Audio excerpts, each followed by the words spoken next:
Lord, turuan mo akong huwag gumanti sa mga nanakit sa akin. Panginoon, salamat sa lahat ng mga pagkakataon na ibinibigay niyo sa amin. Sa mga biyaya na laging andyan, sa mga provision na laging nakahanda para i-provide sa amin. Panginoon, aaminin po namin sa inyo na kami po ay nasasaktan. Nasasaktan ng mga taong nasa paligid namin. Para po silang nananadya. Para pong laging nakabantay na sa bawat pagkakamali namin ay sila ay laging pumupuna. Lord, nasasaktan po kami. Nasasaktan at nawawala sa focus sa aming mga ginagawa. Marami ang nagiging epekto sa amin ng mga bagay na hindi namin akalain na magagawa ng mga taong ito sa amin.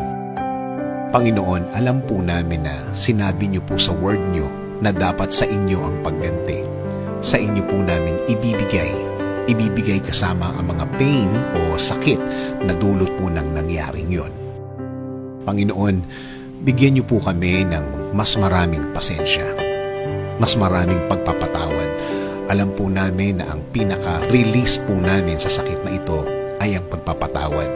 Kaya Panginoon, turuan niyo kami na maging mabuting Kristiyano, maging mabuting tao. Turuan niyo kaming maging isang mabuting example sa aming mga kasamahan at pamilya. Dahil alam po namin na binabantayan din po nila ang bawat galaw namin at inaalam kung paano kami magre-react sa mga bagay na ito. Kaya inaalay na po namin sa inyo, isinusuko po namin sa inyo ang lahat, Panginoon. Dahil alam po namin na wala ring idudulot na maganda ang pagganti at baka mapunta pa ito sa isang pangyayari na wala na kaming kontrol. Kaya Panginoon, alisin niyo po ang galit sa aming mga puso. Alisin niyo po sa aming isip ang pagganti.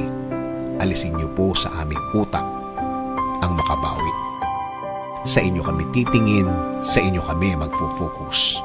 Palitan niyo ang lahat ng aming nararamdaman ng pagmamahal at pagpapatawad. Alam po namin na marami pa kaming mga araw ang darating na mga ganito na masusubukan ng aming pasensya sa mga taong walang alam kundi ang manakit ng kapwa at walang pakialam sa mga mararamdaman ng iba. Pero iisipin na lang namin ang gusto mo, Panginoon, na wag na silang patulan at patuloy na mabuhay. Nakasama ang presensya mo at mga blessings mo, Panginoon. This is our prayer. In Jesus' name, Amen. Sabi nga sa Romans 12:19, Beloved, never avenge yourselves, but leave it to the wrath of God, for it is written, Vengeance is mine, I will repay, says